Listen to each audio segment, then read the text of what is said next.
Second सत्र में आप सभी का पुनः स्वागत है। हम लोग अभी चर्चा कर रहे थे सेमेस्टर 1 में चाइनीज ऑक्यूपेशन पर और हमारे ऑलरेडी पॉइंट्स और फर्स्ट से लास्ट पॉइंट सिद्धांत पर हम लोग चर्चा किया। अब हम लोग चर्चा करने जा रहे हैं ब्लड, जो उसी को हम लोग पहले भी हम लोग चर्चा कर चुके हैं और अब आज हम लोग उसको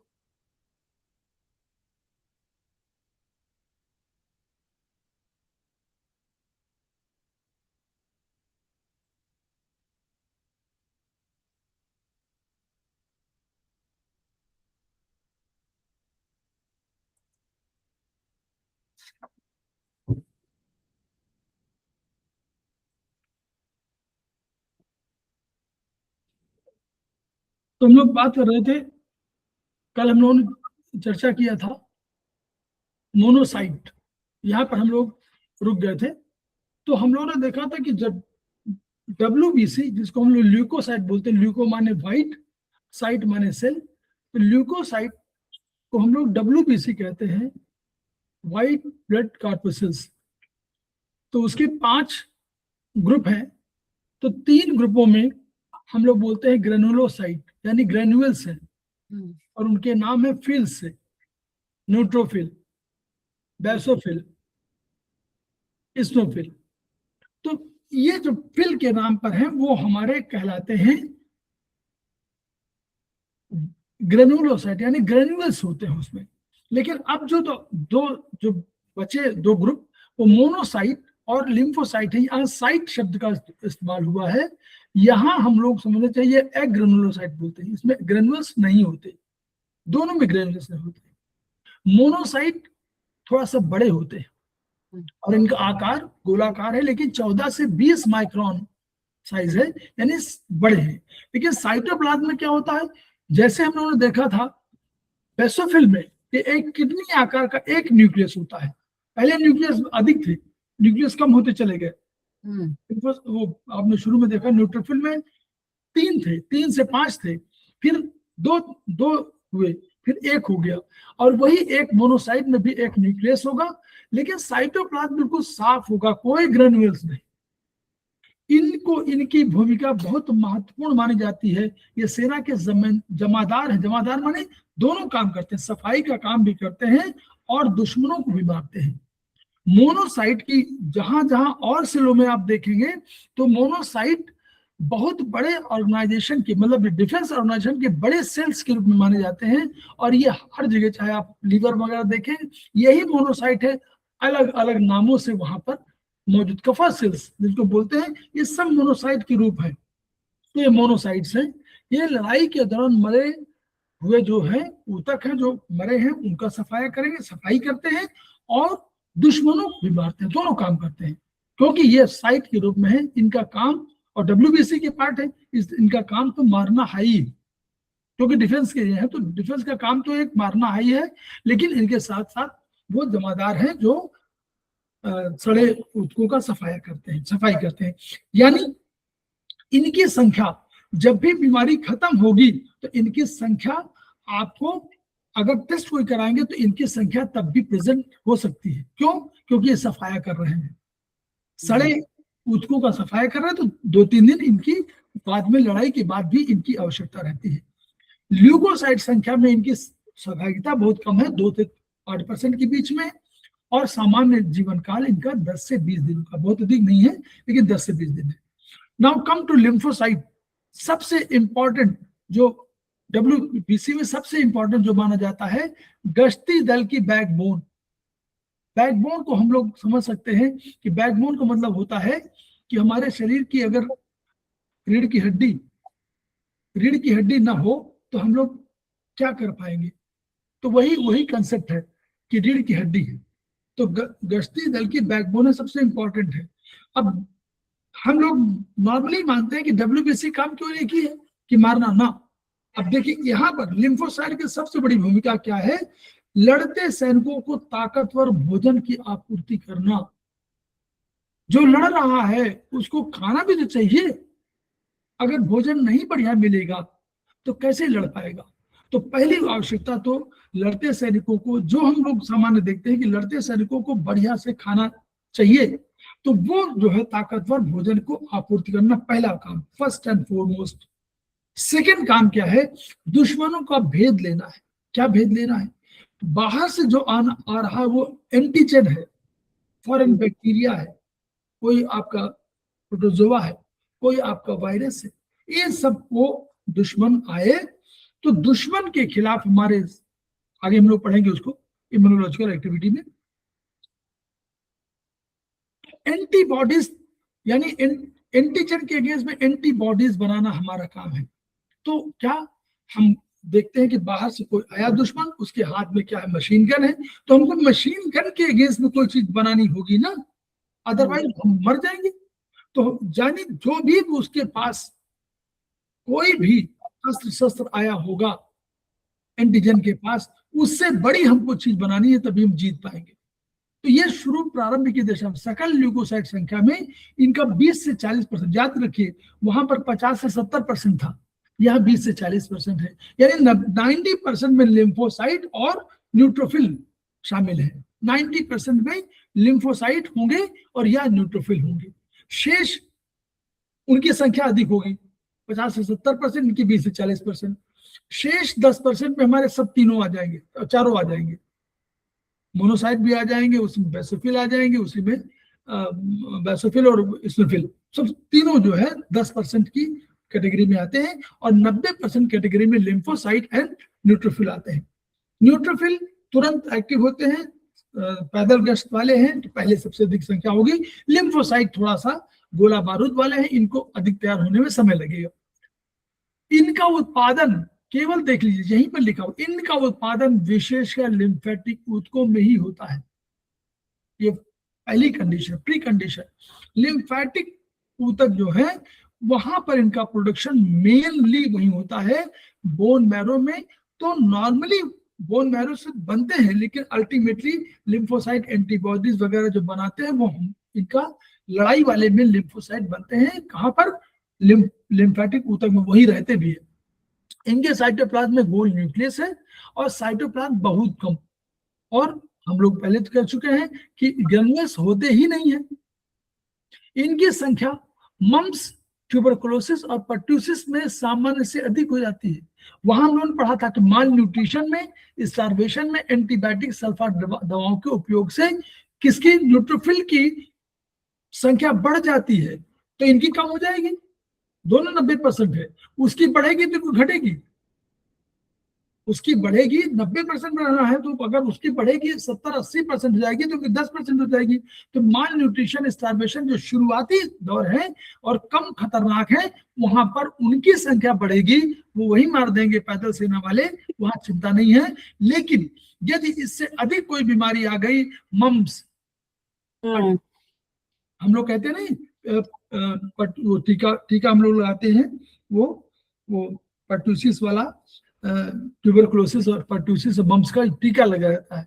तो ये खतरनाक है, बीमारियां हैं, इनकी दशा में वो मार दी जाएंगे, तो उनकी संख्या कम हो जाएगी, इनकी बढ़ जाएगी। कहाँ कहाँ होते हैं? ल्यूकोसाइट, न्यूट्रोफिल, स्नोफिल और बेसोफिल बोन मैरो में। ये चारों देखो, leucocyte, neutrophil, eosinophil bone marrow में, और लिम्फोसाइट, मोनोसाइट लिम्फेटिक ऊतकों, दोनों मोनोसाइट बड़े वाले साइट वाले हैं। ये हमारे विशेषता है, विशेष रूप से लिम्फ नोड्स में होते हैं। हालांकि थोड़ा बहुत माना जाता है कि हम लोग बोन मैरो में भी होते हैं, लेकिन विशेषकर बोला लिखा हुआ है, विशेषकर लिम्फ नोड्स में होंगे। और इनकी सामान्य संख्या टोटल परसेंटेज में नहीं, टोटल में, जिसको बोलते हैं कि हम लोग टोटल ल्यूकोसाइट काउंट की बात कर रहे हैं, वो 4 से 11,000 पर क्यूबिक मिलीमीटर होते हैं। ठीक,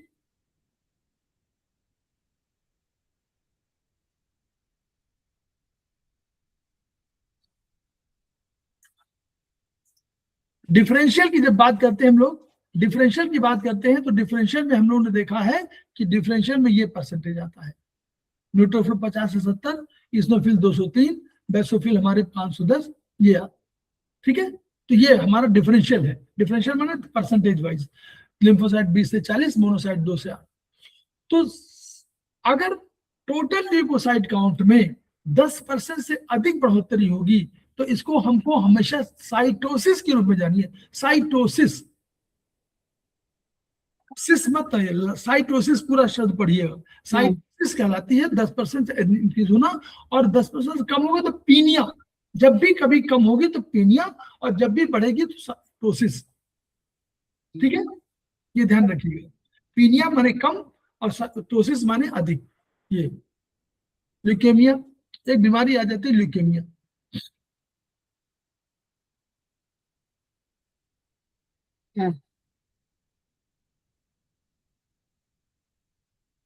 तो ल्यूकेमिया क्या होती है बीमारी? इसमें क्या बीमारी होती है कि ल्यूकोसाइट, 5 ल्यूकोसाइट है नॉर्मली। लिम्फोसाइट, नॉर्मली लिम्फोसाइट की प्रॉब्लम है, लेकिन ल्यूकोसाइट की प्रॉब्लम है, और टोटल आर ओवरऑल ल्यूकोसाइट की प्रॉब्लम है। ल्यूकोसाइट का प्रोडक्शन हो रहा है बोन मैरो में, लिम्फेटिक ऊतक में कहीं हो रहा है। हुआ क्या, इमेच्योर, इमेच्योरिटी की दशा में कोई ऐसा हुआ जो बाहर आ गया, रक्त में पहुंच गया, मौजूद हो गया। तो यह क्या होता है, तो अब उनका साइज हम लोग देख रहे हैं, साइज 14 से 20 है माइक्रोन, 16 से 24 माइक्रोन, ये बड़े वाले आकार के आ गए।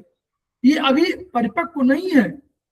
तो परिपक्व, याद करिए, 18 वर्ष उम्र हमारे यहाँ नॉर्मली भारतवर्ष में मानी जाती है कि मेच्योरिटी 18 वर्ष से कम होगा तो ये कहते हैं इमेच्योर। इमेच्योर माने क्या हुआ, इमेच्योर माने होता है कि आप अपने जो चीजें सोच रहे हैं वो हो सकता है पूरे समाज के हिसाब से सही न हो। ये इसलिए इमेच्योरिटी की है, धीरे धीरे ब्रेन डेवलप कर रहा है, व्यावहारिक ज्ञान बढ़ रहा है, तो ये मेच्योरिटी की दशा कहलाती है। ऐसे ही मेच्योरिटी की दशा वहां भी अभी इमेच्योर है, और बाय द वे गलती से चले गए, रक्त प्रवाह में चले गए, अब ये संख्या में बड़े हैं। अभी इनको मेच्योर होकर के और अपने साइज को घटाना था, इनको 16 से और 20 से नीचे करना था, 20 से नीचे करना था, 16 से भी थोड़ा आना था। अब ये 24 माइक्रोन के हो गए। तो और ये अब देखिए सामान्य आकार से बड़ा भी है। और अब आर्ट्रियोल हमारे देखते हैं ना, जो आर्टरीज होती हैं, तो आर्टरीज चलती हैं, पहले हमारा आयोटा, आयोटा से आर्टरी, आर्टरी से हमारा उसमें छोटी छोटी में अंत में कैपिलरी। ठीक है, तो आर्ट्रियोल और फिर कैपिलरी। तो यानी कैपिलरी में अगर ये बड़ा आकार का जाएगा तो क्या होगा, वो जाएगा वहीं पर रोक देगा। सिंगल सिंगल सेल ही जा सकता है, तो वो जैसे हो जाएगा वहां सारी चीजों को रोक देगा। तो ये संख्या ये करती है। दूसरा, इमेच्योर, इमेच्योर है, सामान्य काम नहीं कर सकते, क्योंकि मेच्योरिटी होगी तभी तो काम कर पाएंगे। तो मेच्योर होने पर आना था, लेकिन गलती से आ गए तो ये सामान्य काम नहीं कर पाएंगे अपना, प्लस जा करके उसको अवरोध कर देंगे। तो क्या होगा, होगा क्या कि रक्त प्रवाह रुक जाएगा, विस्कोसिटी बढ़ जाएगी। विस्कोसिटी माने, विस्कोसिटी कैसे बढ़ती है, घनत्व कैसे बढ़ेगा, जब कोई चीज मिल जाएगी उसमें, तो तरल में जितनी चीजें मिलती जाएंगी विस्कोसिटी बढ़ती जाएगी। तो विस्कोसिटी बढ़ गई, रक्त प्रवाह धीमे चलने लगा, रक्त प्रवाह कहीं रुक गया, अल्टीमेटली ये क्या करेगा, ये अल्टीमेटली डेथ करा देगा। ये फंक्शन नहीं करने देगा किसी ऑर्गन को, ये कहीं सेल में जा ही नहीं पाए, किसी सेल को ये रक्त की आपूर्ति कर ही नहीं पाएगा। तो अल्टीमेटली ये संख्या में खूब बढ़ जाते हैं। और तो नॉर्मली लिम्फोब्लास्टिक ल्यूकेमिया पाया जाता है, इसलिए कहा था कि लिम्फ वाले दिखे।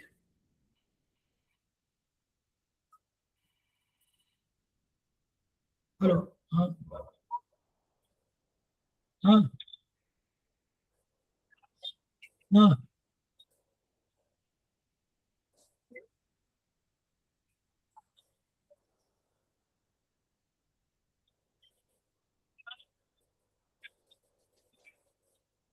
हाँ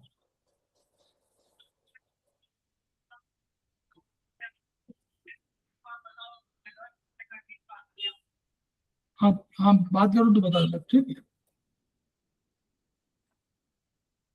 ठीक, धनंजय से बात कर लो। ठीक। धनंजय धनंजय धनंजय धनंजय। ठीक, ठीक, ठीक। तो ये रक्त प्रवाह गति कम हो जाएगी, और ये नॉर्मली जो है लिम्फोब्लास्टिक में, मतलब लिम्फ नोड्स, लिम्फोसाइट्स की वजह से होता है अधिक। दूसरा एड्स बीमारी है, एक्वायर्ड इम्यून डिफिशिएंसी सिंड्रोम, ये हमारा वायरस है, ये वायरस ही क्रिएट करता है, इसी की प्रॉब्लम है, इसी प्रॉब्लम होती है। तो क्या करता है ये वायरस क्या करता है एड्स में?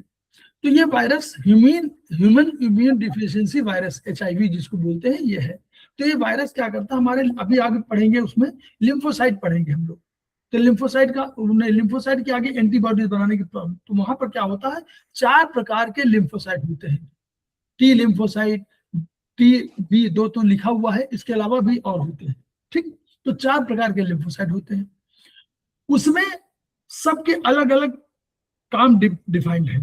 तो एक जो हेल्पर टी लिम्फोसाइट है, एक हेल्पर टी लिम्फोसाइट होता है, जो हेल्प करता है, उसमें एक ग्लाइकोप्रोटीन CD4 चिपका होता है, उसके साथ अटैच होता है। अब ये CD4 की भूमिका ये है कि ये दुश्मन का भेद लेगा, और भेद लेने के बाद जा करके और टी साइटोस्किक टी और लिम्फोसाइट का कहेगा प्रोडक्शन करो। जैसे हम लोगों ने पढ़ा था ना, अभी पढ़ेंगे आगे, कि कुछ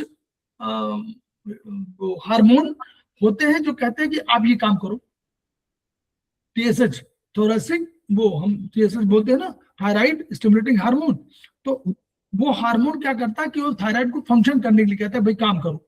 तो ऐसे ही ये साइटोक्सिस टी और बी लिम्फोसाइट का जन्म कराने के लिए CD4 एक हमारे साथ, एक समझ लीजिए हमारा एक कर्मचारी है। उस आदमी काम क्या है कि जैसे ही कोई दुश्मन आए तो उसका दुश्मन को भेज लो भाई क्या क्या है, कैसा लगाया हुआ है। और टी लिम्फोसाइट और बी लिम्फोसाइट जो हुआ साइटोक्सिस टी और बी लिम्फोसाइट, इनका प्रोडक्शन कराने के बोल दो प्रोसेस में। अब ये क्या करता है, जो बाहर का आया हुआ है वायरस, इस वायरस ने क्या हुआ, इसी CD4 को अपने साथ अरेस्ट कर लिया। अब ये अरेस्ट कर लिया, मैडम समझ रही हैं? हाँ, अरेस्ट कर लिया। तो अरेस्ट करने पर क्या हुआ,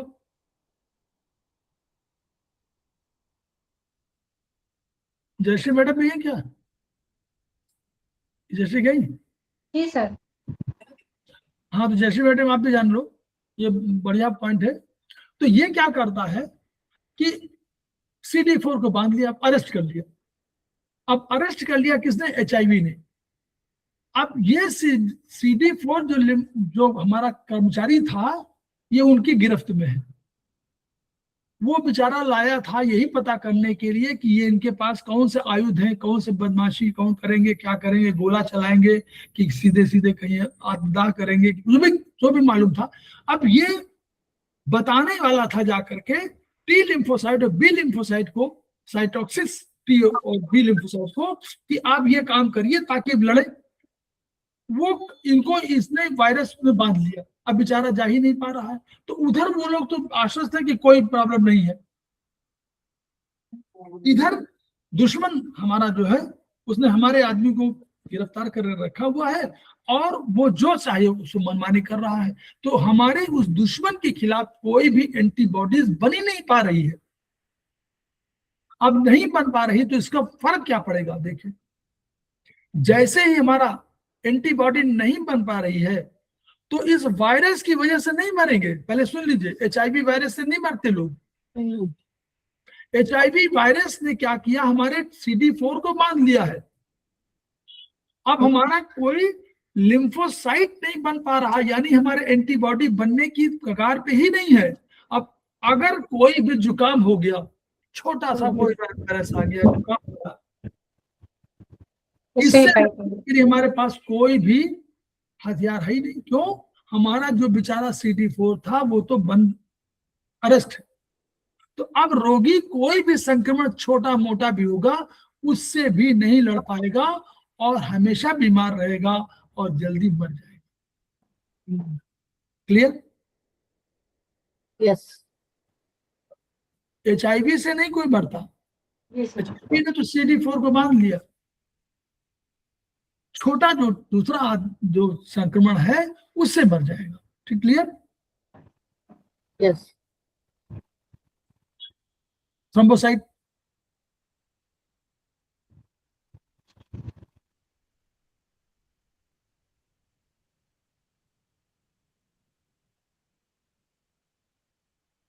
थ्रोम्बोसाइट क्या रक्त में सबसे छोटे आकार के हैं। एक ने बनाया हमको, आरबीसी ने बनाया खाना, ऊर्जा, याद है? यस। उसने भोजन बनाया, ऊर्जा बना दिया, खाना घर में इंतजाम हो गया। घर में और क्या चाहिए? सुरक्षा चाहिए, सुरक्षा का इंतजाम कर दिया, हमारे डब्ल्यूबीसी आ गए। अब एक हुआ कि आपके पास रुपया पैसा जो है वो फालतू बर्बाद ना हो, नहीं? यस। जैसे मैडम जी फाल- सर, एक्चुअली ऊपर काम हो रहा है इसलिए मैंने म्यूट किया हुआ है। नहीं हम नहीं, ठीक है, समझ गए। हमने कहा कि वो अब एक बचा कि भाई जो आज पास जो भाई आपने सुरक्षा कर लिया, आपने खाना बनाने की व्यवस्था कर लिया, आपके पास कुछ पैसा चाहिए, रुपया चाहिए, तो रुपया पैसा है, रुपया पैसा बर्बाद ना हो इसकी व्यवस्था तो करनी चाहिए। नहीं तो चाहे जितना भी होगा सब बेकार है, जीरो।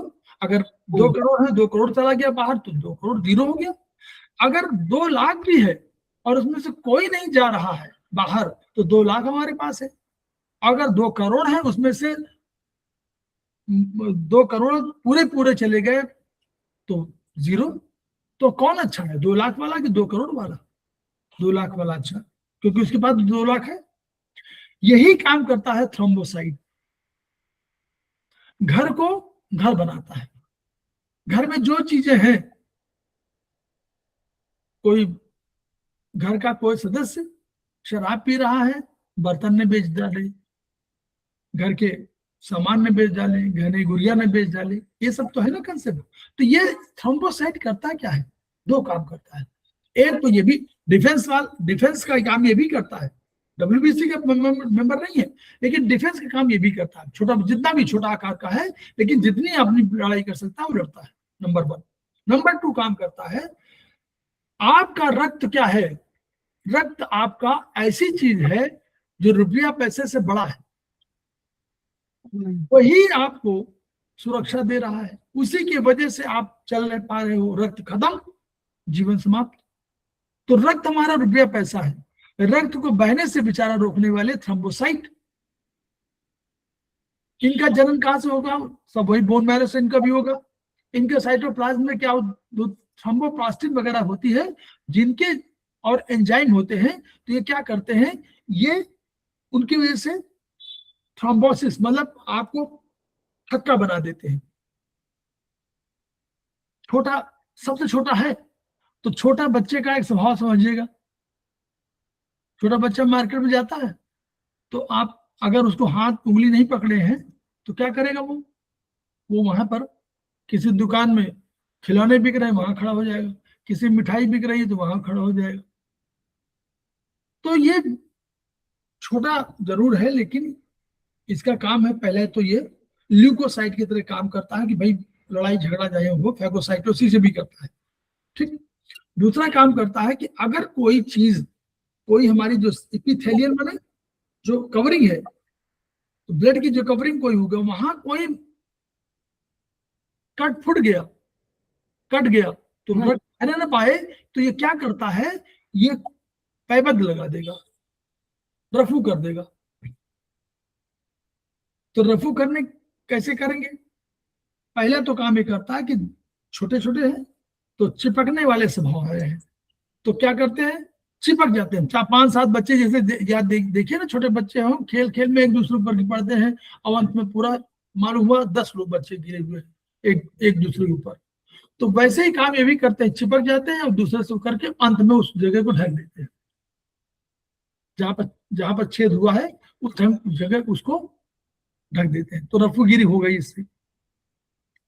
लेकिन प्रॉब्लम ये भी हो सकती थी, और इनकी प्रॉब्लम दूसरी है, अंदर थ्रोम्बस को हो जाएगा शरीर के अंदर तो भी प्रॉब्लम, ये उससे चिपक जाएंगे, ये उससे चिपक जाएंगे तो हार्ट की आर्टरी को रोक देंगे, ये भी प्रॉब्लम करेंगे। तो ये भी पॉइंट है। दूसरा, छोटे हैं, किनारे की तरफ चलना चाहते हैं। जैसे छोटे बच्चे मेले में जाइए तो वो दुकानों की तरफ आकर्षित होंगे, छोटे हैं, तो इनको बड़े अणु क्या करते हैं, और जितने हैं वो इनको बीच में रखते हैं, इनको बीच में रखते हैं ताकि बाहर से प्रोटेक्शन देते रहे। तो ये काम इनका, चिपकने का स्वभाव है, छोटे बच्चे हैं, चंचल स्वभाव के हैं और रुकते हैं, तो इनको रोकने के लिए बड़े अणु जो है बाहर रहते हैं और इनको अंदर से छोटे रोके रहते हैं। लेकिन जब कभी फ्लो कम हो जाता है, रक्त का फ्लो कम हो जाता है, तो ये इधर उधर छिटक कर चले जाते हैं और ये कभी कभी किसी की आर्टरी वगैरह को रोक देते हैं। तो ये बीच में जो आपको अटैक क्या होता है, हार्ट में अटैक,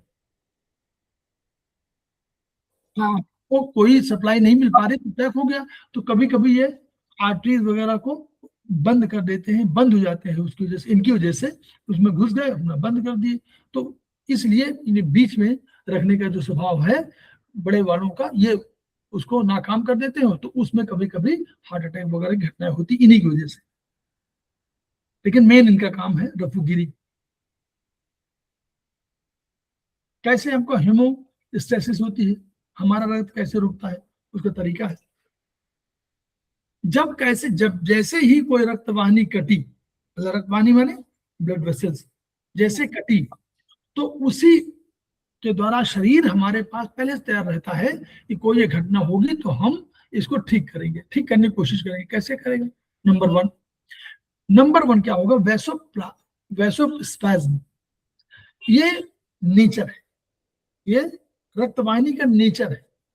ये क्या करेगी, जब कभी कोई कटेगी तो ये उसके कारण ये लोकल मायोजेनिक रिफ्लेक्स के द्वारा ये उस जगह को बांधने कांटेक्ट करेगी, तो उस स्थान को बंद करने की कोशिश करेगा। ये नेचर है, शरीर का गुणधर्म समझ लीजिए। शरीर का ये गुणधर्म है कि कोई कटे कहीं जगह छेद हो जाएगी तो उस छेद को बंद करने के लिए वहीं की जो सेल्स होंगी वो अपना तुरंत कांटेक्ट करके और उसको बंद करेगी। This is known as local myogenic reflex. दूसरा क्या होगा, नंबर 2, थ्रोम्बोसाइटिक प्लेग फॉर्मेशन। अभी बताए थे ना। हाँ। ये सब बच्चे हैं, ये सब बच्चे क्या करेंगे, जो टिश्यू सहायता किसकी लेंगे, देखिए ईश्वर उनकी सहायता करता है जो अपनी सहायता स्वयं करते हैं, है ना। देखिए फॉर्मूला देखिए, ये कोई प्लग फॉर्मेशन नहीं करेंगे, ईश्वर सहायता करेगा। जो टिश्यू फाइबर है, जो फटा हुआ है, जो जहां पर कटा हुआ है, वहां जो टिश्यू फाइबर होगा वो निकलना चाहिए, उसको वहां पर होना चाहिए। अगर वो फाइबर नहीं है तो ये नहीं सहायता करेंगे। एक आध और पॉइंट होंगे, एक आध और चीजें होंगी। टिश्यू फाइबर वहां होना चाहिए, उससे जुड़ेंगे और फिर एक दूसरे के ऊपर जुड़ करके कार्क बना देंगे। क्लियर, प्लग फॉर्मेशन कर देंगे। तो यानी वहां टिश्यू फाइबर होना चाहिए, इंजर्ड टिश्यू फाइबर होना चाहिए। एक और चीज होगी कैल्शियम, वो भी पढ़ेंगे आगे। तो टिश्यू फाइबर होना चाहिए, तो ईश्वर सहायता उनकी करता है जो सहायता स्वयं करते हैं। तो पहले टिश्यू फाइबर वहां होगा तभी करेंगे, नहीं तो नहीं करेंगे। तो वहां टिश्यू फाइबर होगा, उसी की सहायता लेंगे, उसी के पीछे फिर मिल जाएंगे, तो ये आपका थ्रोम्बोसाइटिक प्लेग फॉर्मेशन हो जाएगा। फिर क्या होगा, अब फिर शरीर पूरा सब जगह एक्टिव है, तो क्या होगा, 15-20 सेकंड के बाद, जैसे चोट लगी 15-20 सेकंड के बाद और 3-7 मिनट के अंदर ये कोएगुलेशन की प्रोसेस शुरू होगी। 15-20 सेकंड से शुरू हो जाएगी, 3-7 मिनट तक रहेगी। ये बड़ी इंफॉर्मेशन है। अब इसमें क्या है, 13 फैक्टर इसमें अभी मिलेंगे, ठीक है। इसमें क्या हम कहेंगे, ये हम पहले समझ लें कि ये चीजें हमारे पास शरीर में होती हैं। Fibrinogen, prothrombin tissue, thromboplastin tissue, calcium ion, labile factor, और एक छठवां अभी ज्ञात नहीं है, ये ईश्वर के अस्तित्व को बता रहा है, हम जान नहीं पाए हैं। तो कोई है ईश्वर बचा रहा है हमको, मालूम नहीं हुआ, तो हम लोग कहेंगे भाई हम लोग तभी जानेंगे। तो भाई जाने क्या, ईश्वर तभी तो काम कर रहा है, अब जानो चाहे जानो, ईश्वर तो कर ही रहा है। Stabile factor, anti haemophilic factor, Christmas factor, Stuart Prower factor, plasma thrombin plastin, Hageman factor, fibrin, stabilising. 13 factor हैं जो इस सिस्टम को डेवलप करते हैं after plug formation. Plug formation तो तुरंत कैसे होती प्रक्रिया देखिए।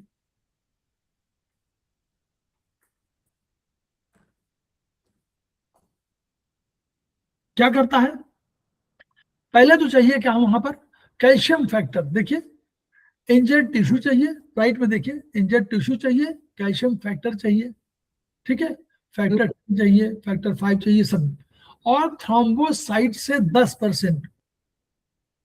थ्रोम्बोसाइट हमारे है ना, उनसे 10।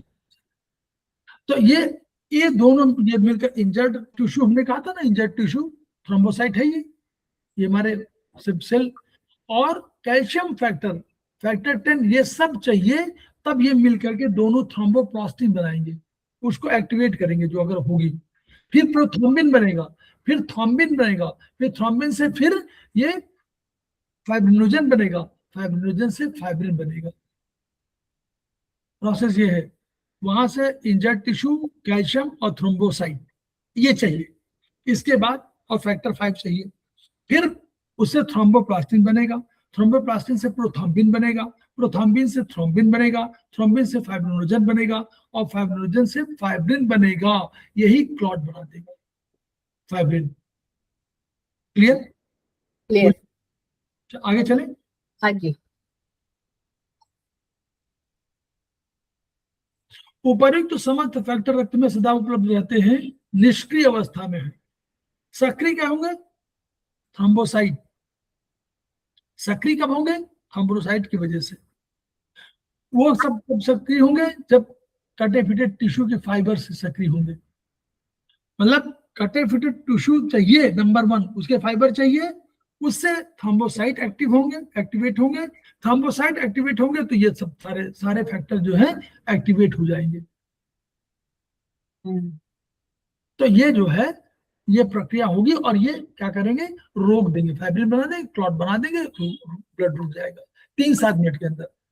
ऐसी प्रक्रिया अंदर वाली भी होगी, थ्रोम्बोसिस में वहां भी प्रॉब्लम होती है, तो वहां भी ये सब उसको रोकने का काम भी शरीर करता है।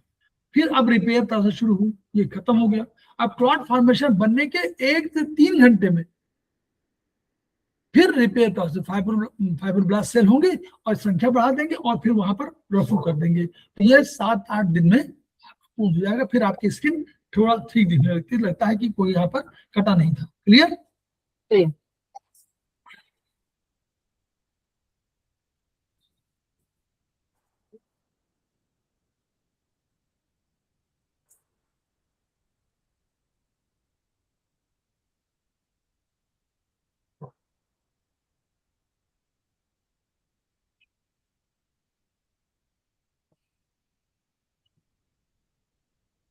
परप्यूरा बीमारी है त्वचा की एपिडर्मिस। एपिडर्मिस में बाहरी वाली होती है, और न्यूक्लियस मेम्ब्रेन के नीचे जो कैपिलरी है, तो उससे क्या होगा, रक्त रिस्क रहता है, रक्त ऊज आउट हो जाता है, तो वो जब जम जाएगा तो ऊपर आपके चित्तियां की तरह चित्ती ऊपर आती है, तो ये उसका परप्यूरा।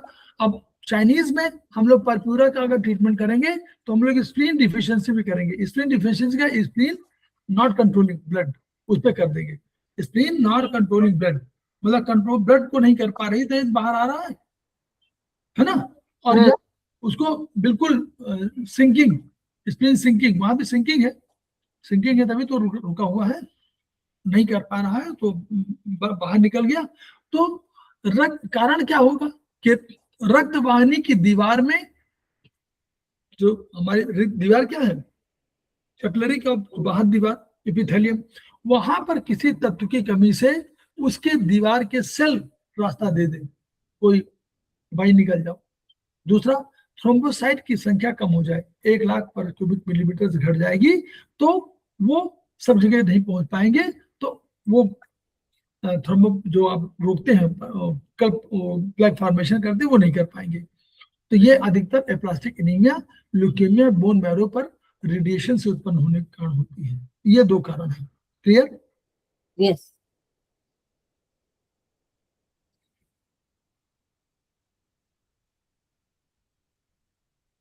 रक्त के भौतिक गुण क्या है? रक्त अपारदर्शी, रक्त क्या है? अपारदर्शी रक्त, स्कारलेट रेड हम लोगों ने पढ़ा, और पर्पल रेड हम लोगों ने पढ़ा कि अगर शिराओं में होगा तो पर्पल रेड, वो है दोनों रेड है, लेकिन एक स्कारलेट है एक पर्पल है।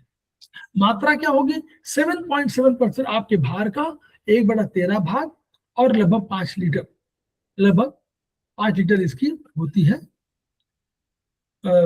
प्रेग्नेंट लेडीज में थोड़ा बढ़ जाती है। अम्लीयता क्या मतलब? अब इसको क्या कहें, अम्लीय है कि क्षारी है? तो हमेशा क्षारी होना चाहिए। कितना? 7.4 लगभग, ठीक है। और मानव जीवन हमारा 6.8 से 7.6 तक ही संभव है। बहुत अगर आप एसिडिक हो, मतलब एल्कलाइन हो जाएंगे तो भी ठीक नहीं है, और अगर एसिडिक हो जाएंगे 6.8 तो भी ठीक नहीं है, एसिडोसिस हो जाएगी, और वो एल्कलोसिस हो जाएगी। स्पेसिफिक ग्रेविटी 1.05 पानी की 1 है।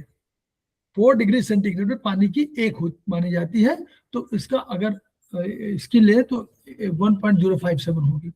विस्कोसिटी इसमें 4 गुना, पानी से 4 गुना, पानी की 1 होती है, इसकी 1, पानी की 1, पानी का 1 स्पेसिफिक ग्रेविटी है, पानी विस्कोसिटी भी 1 है, ठीक है। और एट टेम्परेचर 4 डिग्री सेंटीग्रेड, उससे नीचे जम जाएगा, और उसके ऊपर तो वहीं तक रहेगा। फिर ऑस्मोटिक प्रेशर, इसका जो है प्लाज्मा प्रोटीन का जो ऑस्मोटिक प्रेशर देता है, कितना देता है प्रेशर? 281 से 292 ग्राम मोलैलिटी पर लीटर ऑफ वाटर, ये देता है 37 डिग्री सेंटीग्रेड पर, जो 98 पॉइंट कुछ आता है, यही वाला हमारा शरीर का तापक्रम, ठीक है, 98.4 जो होता है वही। तो इसका ये ऑस्मोटिक प्रेशर उसमें देता है। ये सारे का हम लोगों ने पढ़ा था उसका।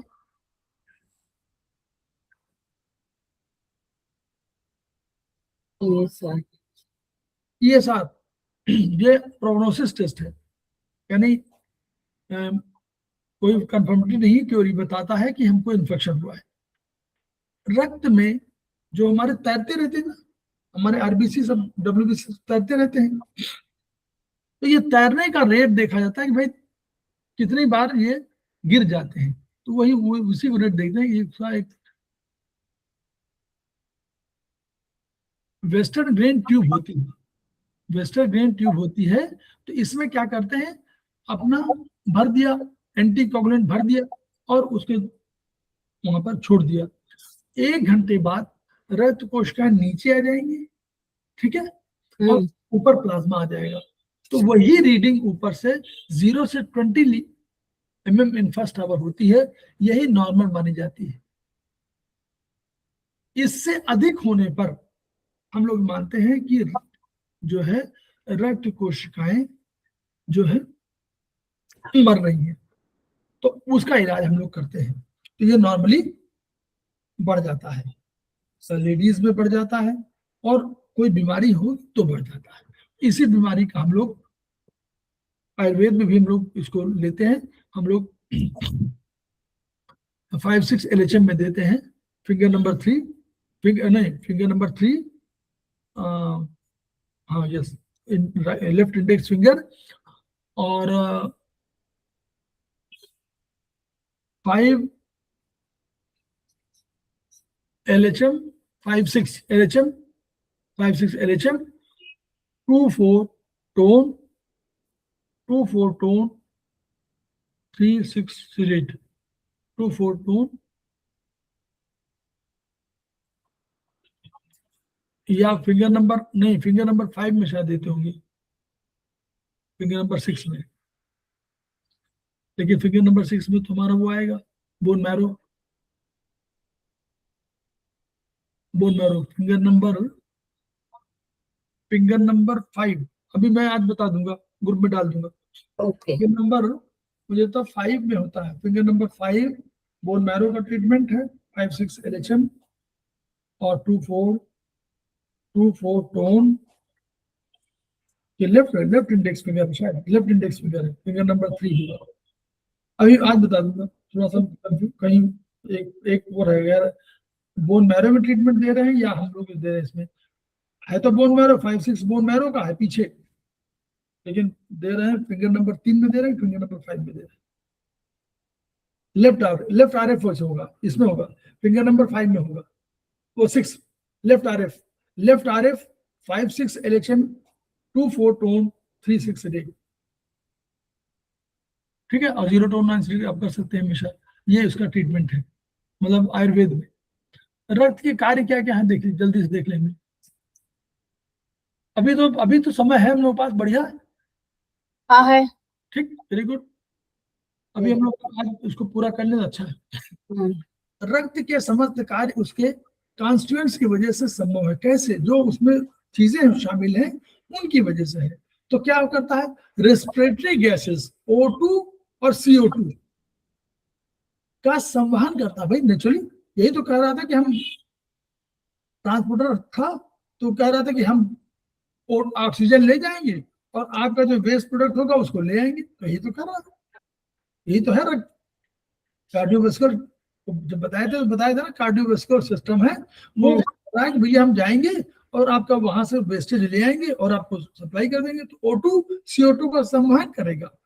Transport and distribution of soluble elements for nutrition, कोई भी जो होगा अपने को घोल लेगा, न्यूट्रिएंट्स विटामिन सबको घोल के चला जाएगा और ले जाएगा, दे देगा, डिस्ट्रीब्यूट कर देगा। रेगुलेशन ऑफ वाटर कैसे करेगा? ग्रोन अप बॉडी में 40 लीटर जल की मात्रा हम लोगों ने पढ़ा था, और 2 कंपार्टमेंट है, तो एक ACF है और एक ICF है। ICF माने सेल के अंदर 25 लीटर होगा, बाहर 15 लीटर होगा। अंदर अधिक होता है, बाहर कम होता है, अंदर 60%, बाहर 40%। तो 25 लीटर अंदर है, बाहर 15 लीटर है। तो दोनों के बीच में जल का समन्वय, ताकि जितना चाहिए आ रहा है जा रहा है, तो यही तो ये रेगुलेशन ऑफ वाटर यही करता है। ब्लड बहुत बड़ा जो है आपको टेम्परेचर मेंटेन करने में सहायक ये है। रेगुलेशन ऑफ ब्लड कैसे? पीएच। शरीर में दिन भर सेलुलर मेटाबॉलिज्म के फलस्वरूप 330 लीटर CO2 उत्पन्न होती है। कितना? 330 लीटर CO2। अगर वो ना बाहर निकल जाए तो रक्त को 15 लीटर HCl मिलेगा। इतना HCl तो मार डालेगा पूरी बॉडी को। रक्त के माध्यम से रक्त के माध्यम से पूरे शरीर का पीएच सामान्य बना रहता है। सब जगह वही CO2 को ले गया, बाहर निकलवा दिया, CO2 को ले बाहर निकल, तो ना CO2 रुकने पाती है और हमारा जो है ना कंसंट्रेशन एसिडिक होने पाता है। ये काम करता है। तो रेगुलेशन ऑफ ब्लड यही करता है, रेगुलेशन बॉडी का पीएच, बॉडी टेम्परेचर। सर जो क्रोनिक प्रॉब्लम्स होती हैं, जो क्रोनिक प्रॉब्लम्स बीमारियां होती हैं, तो उसमें कहते हैं ना डॉक्टर या कोई ऐसा नेचुरोपैथ में भी कि आपका खून में एसिडिटी ज्यादा हो गई है, खून में एसिडिटी ज्यादा हो गई है। हाँ। तो मतलब उसमें क्या, तो उसमें 2 चीजें हैं। उसमें आपको वाटर दोगे जो एसिडिक, जो आपका खाने, देखिए पहला तो खाने पीने हैं, जो आप खा पी रहे हैं, पहला तो क्या काम कर रहे हैं, पहला एसिडिक, सारी चीजें एसिडिक है हमारी। अधिकांशतः जो भी हम खा रहे हैं, जैसे चाहे फल है चाहे वो है, उनमें क्षारीय वाला जो एलिमेंट है, अगर वो निकले तो वो हम लोग अधिक काम करेंगे। जो हमारे मिर्च मसाले हैं, ये सब काम एल्कलाइन है, और सॉरी एसिडिक है, सब एसिडिक रहे हैं। जो एक्शन होता है वो भी एसिडिक, जो हमारे बनता है अंदर मेटाबॉलिज्म होता है, उसके फलस्वरूप हमारा देखिए CO2। अब CO2 ना निकले, मान लीजिए आप सांस कम ले तो CO2 कम निकलेगी। याद करिए, अगर ऑक्सीजन कम इनटेक करेंगे, हम लोग आधी सांस लेते हैं, आपको मालूम है हम लोगों को, पेट से लेना चाहिए। आप पूरी सांस कोई नहीं लेता मैडम, कोई नहीं लेता। आप बताइए, लेता है? नहीं सर। योग में लेते हैं, योग प्राणायाम में लेते हैं। हाँ। तो इसलिए वो उसको हम लोग करना नहीं चाहते। उसमें पूरी सांस कहा देते, पहले करें सांस लीजिए, तो सांस लेने में होगा पेट तक जाना चाहिए। रोका, जिसको हम लोग बोलते हैं अंतर कुंभक, रोक लिया, तो वो ऑक्सीजन जो आई वो सब जगह डिस्ट्रीब्यूट हो गई। फिर उसको धीरे धीरे निकाला, फिर जब धीरे धीरे निकाला तो क्या हुआ, सारी पूरी और पूरा पेट खाली कर लिया, तो यानी पूरी CO2 निकल गई और यहाँ बची 2-4%। अदरवाइज क्या होती है कि हम CO2 लिया हमने, मान लीजिए 15 लीटर एग्जाम्पल दे रहे हैं, और ऑक्सीजन निकाला हमने, मान लीजिए जो CO2 तो आई, तो हम CO2 पैदा हुई अंदर से, उसको निकालना हमको, तो CO2 को निकालना बाहर, और हम लोगों ने कम निकाला और ऑक्सीजन कम लिया, तो वर्चुअली CO2 तो रहेगी बॉडी के अंदर, वो करे क्या, एसिडिक माहौल कर देगा। दूसरा, जितने भी हम लोग खटाई, अचार, मिर्च, मसाला, तड़का, खूब बढ़िया, जरा बढ़िया से छौंक लगाना, जितनी चीजें आप कर रहे हैं वो एसिडिक है। 60% 70% एसिडिक है पूरा आपका किचन। उसमें कुछ फायदे वाली भी है, वो 20-30%, तो उनको हम लोग कम सेवन करते हैं। जिनका नहीं, उनका हरी मिर्च, हम ये नहीं कह रहे कि हरी मिर्च का, हरी मिर्च एक साथ 4 मिर्चा दे दो भैया, आज थोड़ा सा टेस्ट आना चाहिए, तो टेस्ट तो आया लेकिन वो एसिडिक कर दिया। इसलिए बॉडी को, टेम्परेचर को हमेशा एल्कलाइन की तरफ रहना चाहिए। 8 pH पर, देखिए सुन लीजिए, 8 pH पर हमारे सब बॉडी के ऑर्गन्स फंक्शन करते हैं। 8 pH पर, ये साइंटिफिक वो है, तो उस पर क्या हम लोग कहते हैं, याद करिए ना, हमारा पैंक्रियाज नहीं काम करेगा उस पर, पैंक्रियाज के जितने निकलते हैं सीक्रेशन वो काम नहीं करेंगे। तो 8 pH पर हमारा हार्मोन काम करेगा, 8 pH पर हमारा एंजाइम काम करेगा। इसलिए हम लोग चाहते हैं कि हमारा जो है 8 pH के आसपास शरीर का टेम्परेचर, शरीर के जो अंदर का pH है जरूर है, ताकि फंक्शन बढ़िया से कर पाए।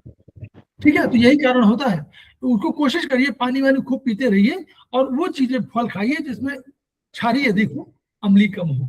उसी तरह सब्जी, अधिकांशतः खारी सब्जी खाइए तो ठीक रहती है, और मिर्च मसाला कम कर दीजिए। तंबाकू, नेचर में मैक्सिमम चीजें तो एसिडिक ही होती है।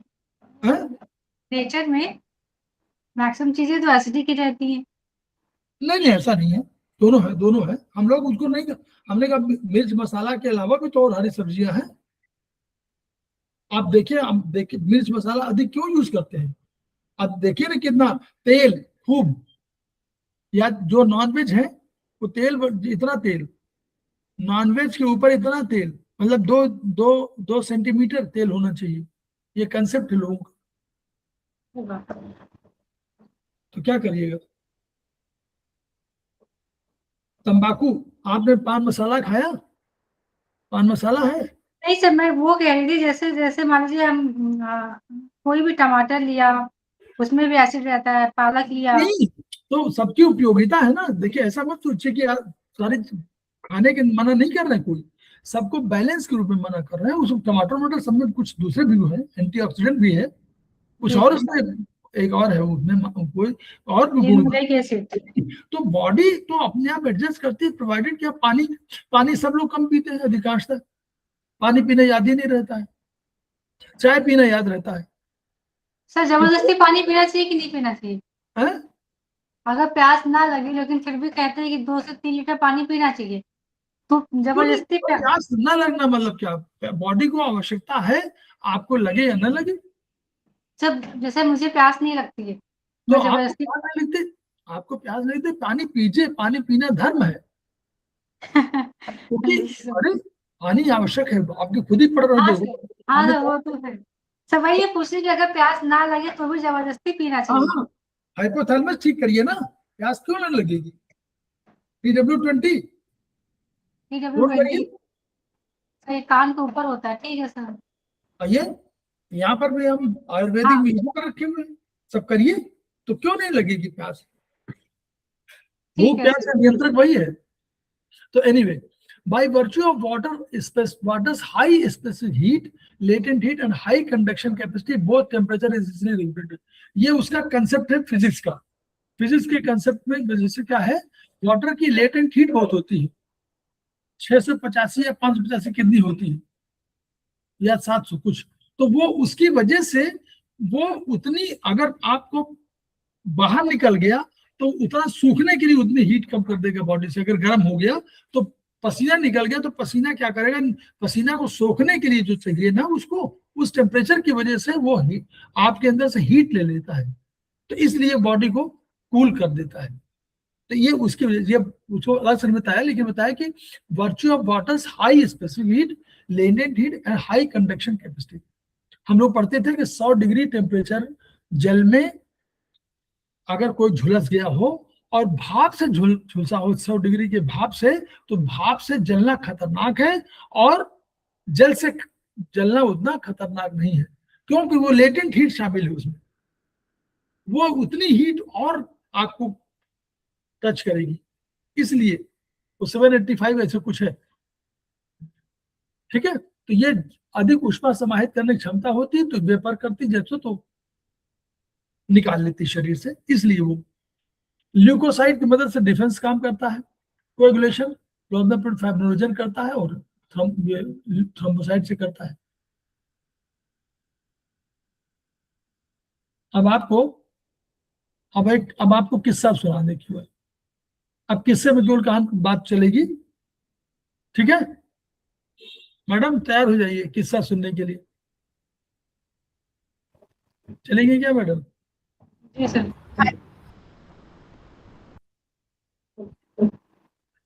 रेखा मैडम? हाँ जी। हैं, चलिए। हाँ।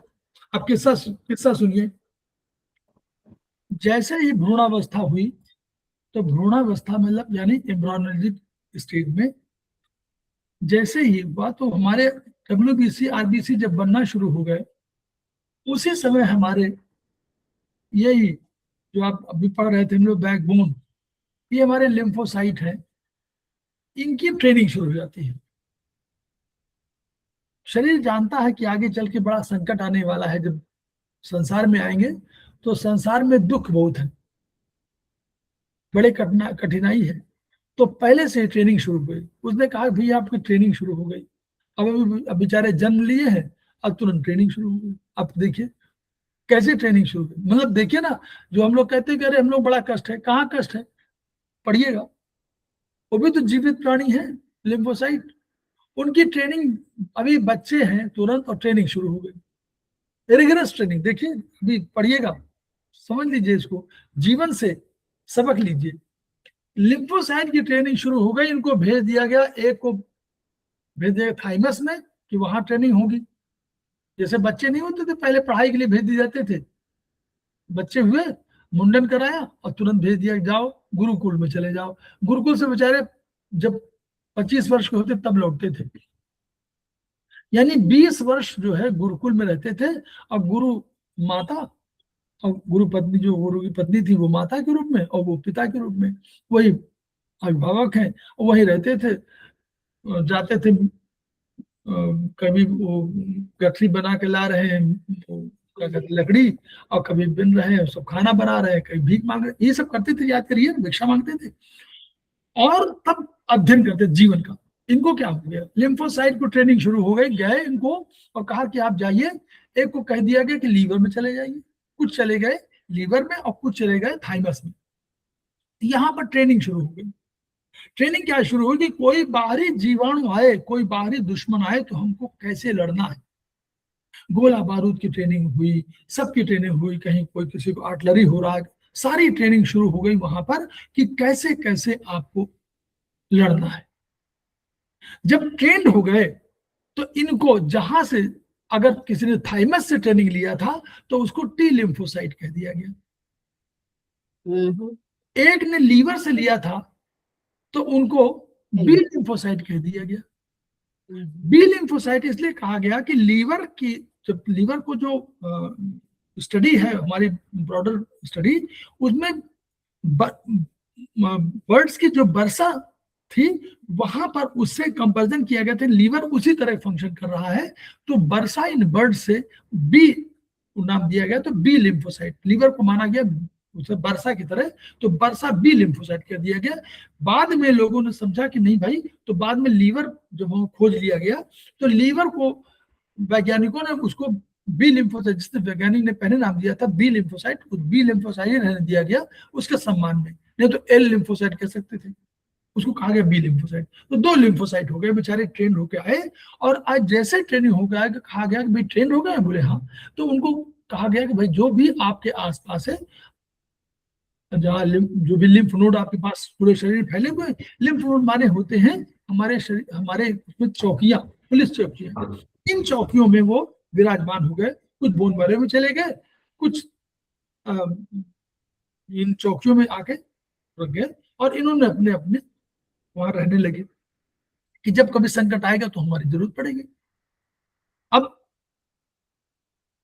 अब ये सब ट्रेंड है। देखिए, मानव शरीर में बाहर से जब कोई आएगा एंटीजन, तो 3 होगा, या तो वायरस होगा, या बैक्टीरिया होगा, या अमीबा होगा। अमीबा एक सेल का है, वायरस में कोई सेल नहीं है, कोई न्यूक्लियस वगैरह कुछ नहीं है, न्यूक्लियस नहीं है कोई, और बैक्टीरिया में है, कम सेल है।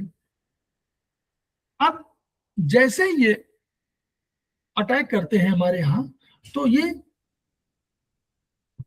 क्या डर, ये इनको जाना कहाँ है, इनको 2 जगह जाना। जैसे आए दुश्मन, आगे बैठ गए, इंतजार कर रहे हैं कि हमको, तो कुछ लोग 2 ही जगह जा सकते हैं शरीर में, 2 जगह कोई बताना चाहेगा कहाँ पे जा सकते हैं? जैसे मैं सर अगर सर वो बाय एयर आए हैं तो हमारे लंग्स में जाएंगे, और अगर लंग्स नहीं, सेल उनकी बात करिए, सेल की बात करिए। इस तरह के सेल में जाना चाहते हैं तो सेल, या तो सेल ही तो हमारा है, cell is the structural and function unit, उसमें 2 जगह है, 2 जगह जा सकते हैं।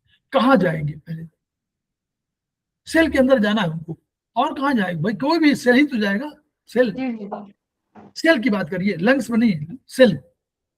सेल में 2 जगह है, 2 बहुत अच्छी चीजें हैं जो है। एक तो प्रोडक्शन कहाँ होता है? ये उसमें डीएनए न्यूक्लियस में, माइटोकॉन्ड्रिया। अच्छा हाँ, माइटोकॉन्ड्रिया। एनर्जी सबको चाहिए, उनको भी चाहिए ना, वो आए हैं तो उनको एनर्जी चाहिए, वैसे तो आए नहीं।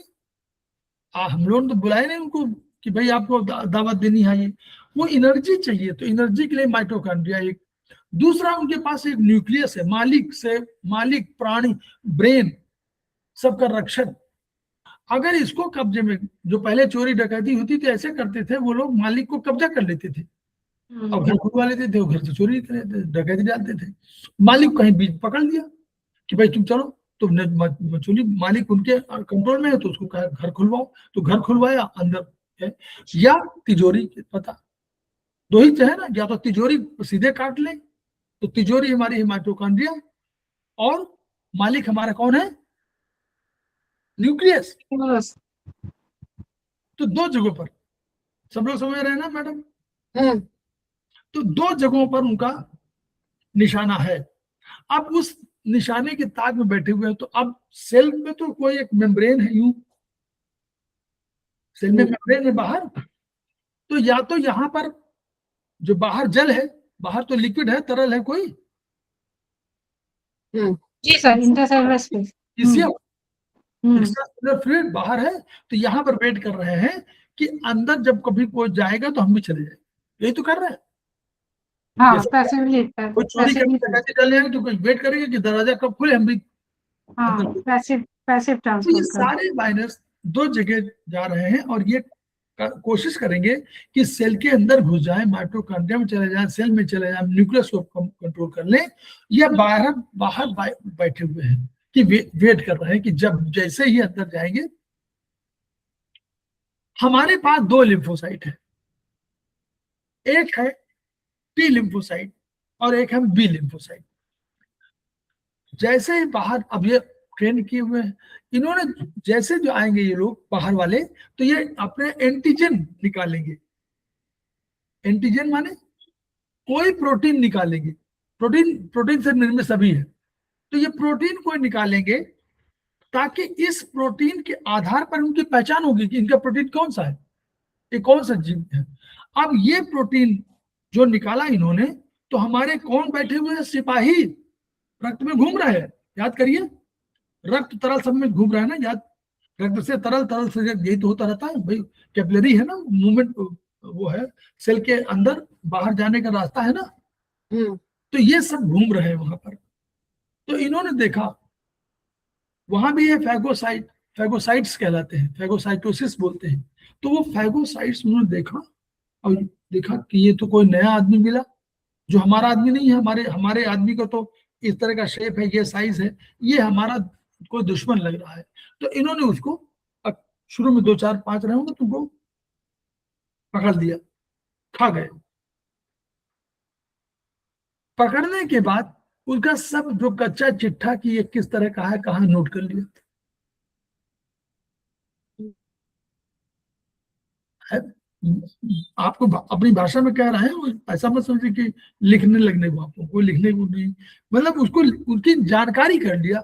अब जानकारी जैसे किया तुरंत चले गए कहां पर, बगल में है कौन, कोई लिम्फ नोड होगी शरीर में, लिम्फ नोड जहां जहां पुलिस चौकी वहीं जाएंगे, तो पुलिस चौकी में चले गए, लिम्फ नोड में पहुंच गए और बताया कि भैया जो एक आया है दुश्मन, उस दुश्मन के साथ बड़ी बड़ी बंदूक है और ये है और ये बड़ा, ये सारी इंफॉर्मेशन उसको ट्रांसफर करा दिया, ट्रांसफर कर दिया। अब देखिए वहां बैठा हुआ है या तो टी लिम्फोसाइट बैठा हुआ है या बी लिम्फोसाइट बैठा हुआ है, याद करिए। हाँ बोलिए। जी सर। या तो लिम्फोसाइट है या बी लिम्फोसाइट, दो ही तो है। तो दो बी लिम्फोसाइट या टी लिम्फोसाइट के पास पहुंच गया और उसने कहा भैया ये ऐसा ऐसा। तो उन्होंने अपना इस नए आयुध के हिसाब से, चूंकि उनको ट्रेनिंग मिली हुई है, तो अब वो अपनी रिसर्च शुरू कर रहे हैं कि इसमें हम कैसे लड़ें इसको। तो वो जो ट्रेनिंग मिली हुई है उस ट्रेनिंग का इन्होंने फायदा उठाया और इनमें से एक उसमें से अपने को ट्रेन कर लेता है कि हम,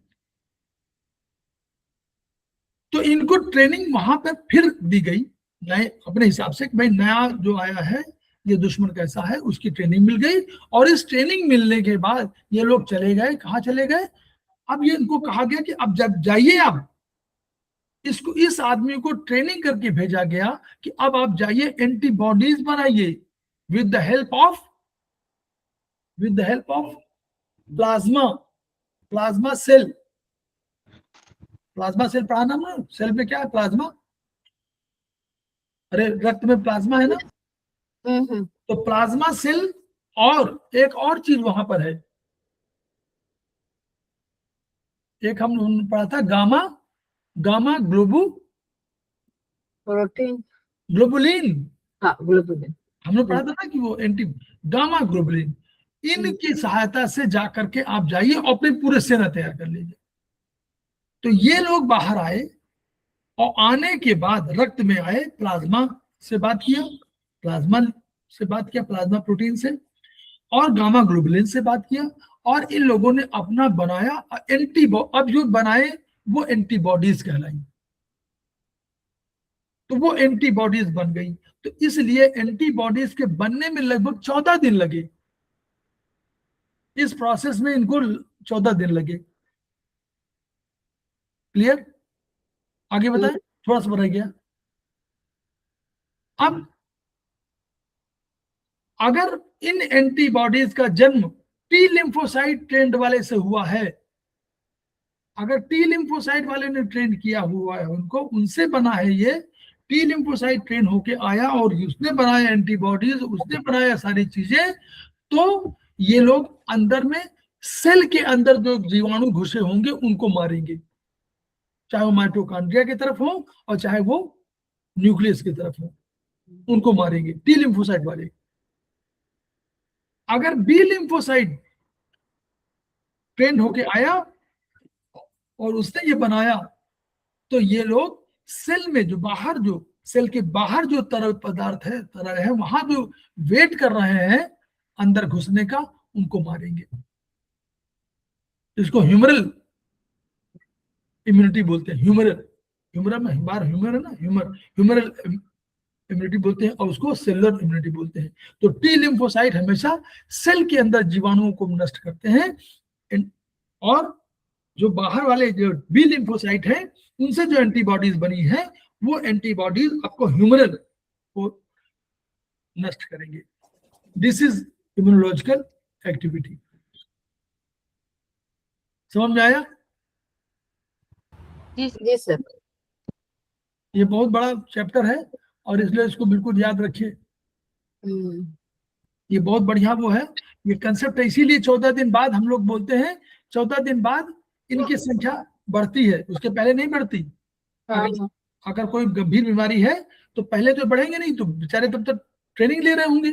जब ट्रेंड हो जाएंगे 14 दिन बाद ये आ जाएंगे, तब 14 दिन बाद इनकी टेस्ट में इनकी संख्या तभी बढ़ी आएगी जब अगर बहुत खतरनाक बीमारी है, मतलब खराब बीमारी है। Now come to blood group, जल्दी से जितना जितना हो सके उतना बता। ओह, पहले क्या होता था, 1901 के पहले क्या होता था कि कोई जख्मी सैनिकों को कोई ब्लड लगाया गया, मारो मर गया, लोग समझे कि अरे ब्लड की कमी है, ब्लड लगाया गया मर गया। इसका 1901 में लैंड स्टीनर एक साइंटिस्ट हुए, उन्होंने कहा कि भाई कुछ गड़बड़ है। तो उन्होंने देखा कि ये इम्यूनोलॉजिकल रिएक्शन जो हम मारने वाली घटना कर रहे हैं तो कर रही है, शरीर के अंदर हो रही है, अपने ही लोगों को हो रही है, क्यों हो रही है, क्या बात है। तो इन्होंने ये पाया कि जो हमारा आरबीसी है, आरबीसी के सेल मेम्ब्रेन की बाहर की सतह पर एक ग्लाइकोप्रोटीन चिपका है। सेल मेम्ब्रेन की बाहरी सतह पर एक ग्लाइकोप्रोटीन चिपका है, इसका नाम है एग्लूटिनोजन। ठीक है, ये दो प्रकार के होंगे, एक ए और एक बी। एग्लूटिनोजन ए, किसी में ए चिपका होगा, किसी में बी चिपका होगा। ठीक, किसी में ए चिपका, किसी में बी चिपका है। शरीर के अंदर ब्लड सीरम में, सीरम मतलब ये तो एर्थोसाइट है और सीरम बाहर है, तो ब्लड सीरम में इन्हीं के काउंटर प्रोटीन्स मौजूद है। काउंटर प्रोटीन्स माने कि जो इनका, जैसे एग्लूटिनिन अल्फा, ए के लिए अल्फा और बी के लिए बीटा, ये काउंटर है। यानी अगर ये दोनों रहेंगे तो नष्ट हो जाएंगे, चिपक जाएंगे। अगर इन्हीं की काउंटर प्रोटीन की बात कर रहे हैं, काउंटर प्रोटीन माने सीरम में ही अगर ये एग्लूटिनिन अल्फा होगा तो वो ए के साथ नहीं रह सकता है, वो दोनों चिपक जाएंगे और क्लॉटिंग हो जाएगी। अगर बी है, एग्लूटिनिन बी है और उसके साथ एग्लूटिनिन बीटा आएगा तो वो चिपक जाएगा।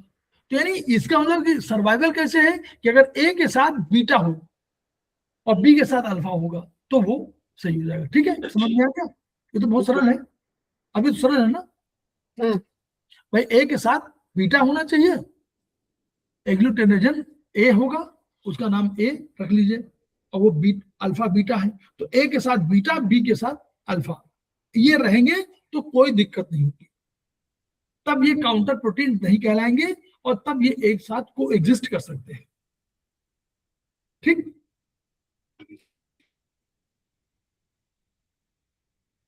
तो ये लिखा हुआ कि अगर एग्लूटिनोजन ए का करस्पॉन्डिंग एग्लूटिन अल्फा है जो शरीर में एक साथ नहीं रह सकते, अगर मौजूद हो जाएंगे तो वो चिपक जाएंगे और आदमी मर जाएगा।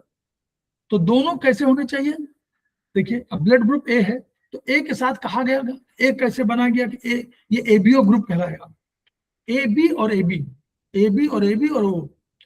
तो ए माने ब्लड ग्रुप माने जिसमें एग्लूटिनोजन ए है उसको ए कहा गया, जिसमें बी है उसको बी कहा गया, जिसमें ए बी दोनों है उनको ए बी कह दिया गया, जिसमें कोई नहीं उसको ओ कह दिया, मतलब जीरो। ओ माने जीरो, नो।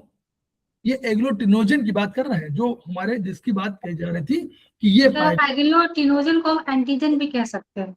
नहीं, वैसे नो, एंटीजन ए है तो उसके अगेंस्ट जो एंटीबॉडी बनेगी उसको देखिए, शब्द अपने आप समझ को इनकार करिए, क्योंकि एंटीजन से मतलब दूसरा ले लो।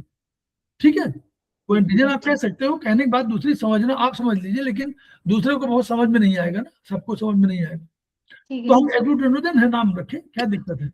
एग्लूटिनोजन हमारा ए, और उसके साथ जो साथ में रह सकता है, को एग्जिस्ट कर सकता है, वो बीटा एग्लूटिनिन, और बी के साथ अल्फा।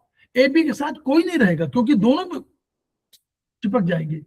और जिसमें पास एग्लूटिनोजन कोई नहीं है वहां चाहे अल्फा रखो चाहे बीटा रखो, कोई दिक्कत ही नहीं। क्लियर? तो ये जो है ये कोएग्जिस्टेंस की ये चीज बता दी गई कि इसको एबीओ सिस्टम कहा गया।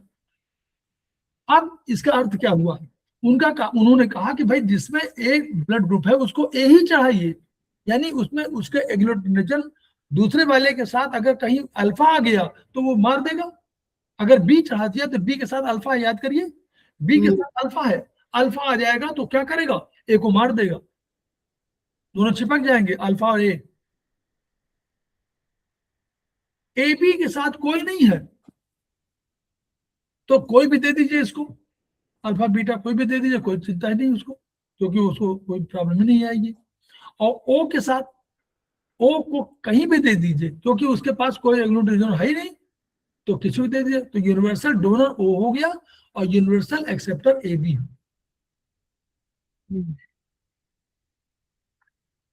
जो रिएक्शन होता है उसको एग्लूटिनेशन बोलते हैं। जो रिएक्शन होता है, रिएक्शन माने जहां चिपकने वाला, उसको एग्लूटिनेशन बोलते हैं। तो यानी अगर एग्लूटिनेशन हो रहा है तो यानी गड़बड़ है, ये नहीं होना चाहिए क्योंकि मर जाएंगे, तो मतलब क्लॉटिंग हो जाएगी, तो अल्टीमेटली मरना ही है क्लॉटिंग।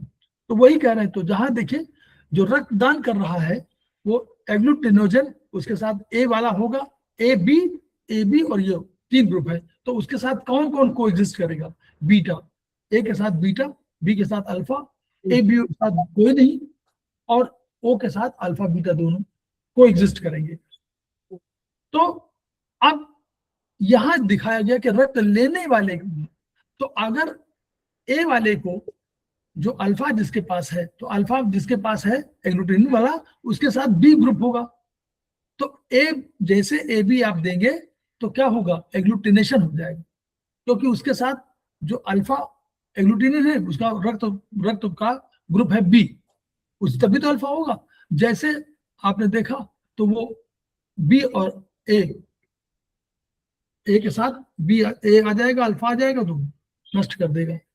बीटा करेंगे तो नहीं आएगा, तो बीटा किसके पास होगा, जिसका ए होगा ग्रुप, और जहां अल्फा बीटा दोनों कर देंगे तो फिर हो जाएगा, और जहां अनुपस्थित वहां नहीं, वहां कोई दिक्कत नहीं। तो जो एग्लूटिनेशन है वहां नहीं दे सकते जहां लिखा, और जहां नहीं लिखा है वहां ठीक दे सकते हैं। बी ग्रुप को जब देंगे तो बी जिसके पास अल्फा होगा तो उसके साथ अल्फा लिखा तो वहां का बी ग्रुप होगा, तो बी ग्रुप में दे दीजिए, कोई दिक्कत नहीं। लेकिन बीटा जिसके पास होगा उसके पास अल्फा बीटा जिसके पास होगा उसका ए ग्रुप होगा, तो वो एग्लूटिनेशन हो जाएगा, क्योंकि उस काउंटर प्रोटीन यहाँ बैठा काउंटर बैठा हुआ है अल्फा, तो वो मार देगा। तो इसलिए इस सिस्टम के हिसाब से यूनिवर्सल डोनर वो माना गया 0 वाला, और अल्फा बीटा यूनिवर्सल एक्सेप्टर मान लिए गए। ये एक आधार है। दूसरा आधार क्या है, दूसरा आधार अभी और भी है, अभी तो ये तो नॉर्मल, ठीक है, ये तो नॉर्मल अभी कहा गया। अभी एक और सिस्टम निकाला गया बाद में, देखा गया कि ये भी क्या गड़बड़ हो जाता है।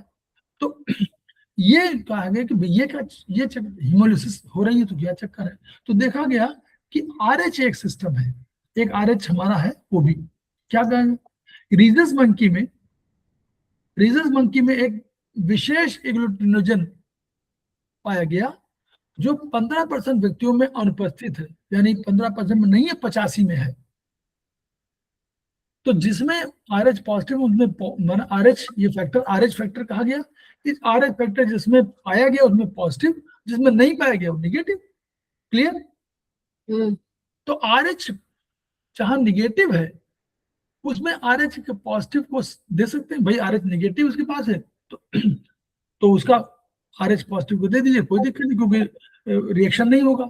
लेकिन जिसके पास RH निगेटिव है उसको RH पॉजिटिव नहीं दे सकते, तो जैसे देंगे वो समझेगा ये दुश्मन है आया हुआ है, तो वो देगा, खत्म हो जाएगा।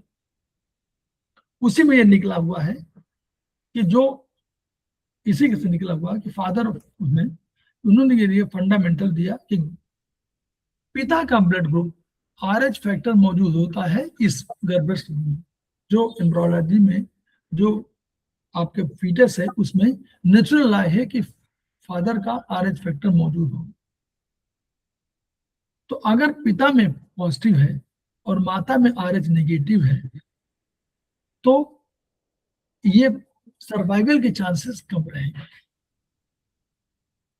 क्योंकि जैसे ही मदर के उसमें जाएंगे तो मदर में शुरुआत में RH पॉजिटिव, मदर में चले गए तो मदर में एंटीबॉडीज क्रिएट हो जाएंगे, वो अल्टीमेटली बच्चे में जब आएंगे तो बच्चे का RH पॉजिटिव है तो ये एंटीबॉडीज उसको नष्ट करना चाहिए। ठीक है, यस, ये वाला उसमें कहा कि ये देखिए यही वाला उसी में लिखा हुआ है कि वो जाएंगे और प्लेसेंटा के रास्ते मदर के उसमें जा करके वहाँ एंटीबॉडीज बना देंगे, फिर एंटीबॉडीज प्लेसेंटा के माध्यम से बच्चे में पहुंच गए तो हेमोलिसिस होना बढ़ जाएगी। तो पहला बहुत मुश्किल से तो हो जाएगा, लेकिन दूसरा जो है, पहला अगर हो भी गया तो वो किसी सिक्योरिटी में हो जाएगा, दूसरा बहुत मुश्किल हुआ, तो तब तक एंटीबॉडीज मदर के उसमें शरीर बने हुए हैं, इसलिए सेकेंड बहुत मुश्किल से है, फर्स्ट तो बड़ी मुश्किल से बचाया जा सकता है। नाउ कम टू स्प्लीन, बस स्प्लीन रह गया, खत्म करें कि नहीं? 2 मिनट 2 मिनट और चलेगा। सबसे बड़ी लिम्फाइड टिश्यू है, तो इसका हम लोग इसके बायोलॉजी के हिसाब से समझ रहे हैं, तो ये करता क्या, फंक्शन क्या है? एडल्ट में इसका भार 150 ग्राम है, तो कोई बहुत वो नहीं है, छोटा सा है, लेकिन एम्ब्रियोनिक लाइफ में जब होता तो स्प्लीन और ये भी ब्लड सेल्स का फॉर्मेशन करती है, लीवर ये दोनों करती है, और एडल्ट लाइफ में इमरजेंसी में ब्लड सेल्स का फॉर्मेशन करेगी। दूसरा रेटिकुलो एंडोथेलियल सिस्टम है, यानी डिफेंस की भी सिस्टम है, तो वहां पर एरिथ्रोसाइट का कब्रिस्तान है, जो हमारे कमजोर हैं उनको मारती है, जो मरने वाले हैं उनको मारती है। ब्लड का रिजर्वायर है, इमरजेंसी होने में पूरा 150 ml ब्लड दे देगी, पूरा पूरा फुल, है ना? कर्ण कर्ण कर्ण कर्ण वाला कंसेप्ट है ना, कर्ण ने दान दे दिया था ना पूरा अपने शरीर का वो कुंडल कान से, तो वो वही चीजें हैं, कवच कुंडल तो वही है, 150 ml पूरा देने के लिए तैयार है दान, ये दानी का है। दान देना सीखना हो तो कहाँ सीखिए, प्लीज सीखिए। 150 ml रहेगी, पूरा का पूरा दे देगी। It participates in defense reaction against the toxic diphtheria, tetanus bacteria, parasites by forming antibodies. Spleen is proposed with a gland of emergency. In acute emergency, it contributes blood cells, and water. Its body is constituted with smooth muscles, so it can contract to a tune of 0. Thus, the last drop of spleen fluid comes in circulation. दानवीर कर्ण से बड़ी दानी, 0। ये सीखना याद सीखिए, सिर्फ से सीखना कि संग्रह नहीं करना है, सिर्फ सीखना कि जितना आवश्यकता है उतना ही लेना है। उनका 1 अणु ऑक्सीजन चाहिए, उनका 4 ले आए हैं, उनका नहीं, हाथ जोड़ रहे हैं, हमको 3 एक ही चाहिए, 3 ले जाइए। तो ये है हमारे शरीर का धर्म, जिसको हम लोग नहीं समझना चाहते हैं, और आते हैं यहाँ से लेकर के और पूरे देश विदेश और कौन सा वहां पर ग्रह, मंगल ग्रह और सूर्य ग्रह, चांद ग्रह, कहाँ कहाँ जाना चाहते हैं, अपने शरीर की भाषा नहीं समझते हैं कि शरीर ने क्या हमको धर्म दिया हुआ है और क्या हम करना चाहते हैं। सब सीखिए इसी से। ईश्वर भी यहाँ लिखा हुआ है, उन्होंने लिखा कि वो हमारा जो फैक्टर है 13 फैक्टर में 6वां फैक्टर हमको मालूम ही नहीं है, साइंस भी याद नहीं कर पाई। वो कह रहे कि हम चांद में चले जाएंगे और सौर मंडल के ऊपर चले जाएंगे, लेकिन उसको 6वां फैक्टर नहीं मालूम, और कहते हैं ईश्वर कुछ नहीं है। अरे भाई, तो ईश्वर नहीं है तो कौन आपको ज्ञान क्यों नहीं हुआ? वो तो कोई सत्ता चला रही है, तो ये हमको मानना चाहिए। एनीवे, फिर हम लोग खेमका सर को याद करते हैं उनकी ऊर्जा के लिए, और कोशिश ये रहती है कि जो हमारे पास ज्ञान हो उसको हम डिस्ट्रीब्यूट भी करें। हम रेखा मैडम से भी कहेंगे अगली बार आप भी क्लास लेना शुरू करिए, है ना? जयश्री मैडम से पिछले बार से प्रॉमिस किया था इन्होंने कि हम क्लास लेंगे। पहली बार जो है, क्योंकि उसमें बीमार हो गई थी, तबीयत ठीक नहीं थी, तो मैंने भी अधिक इंसिस्ट नहीं किया।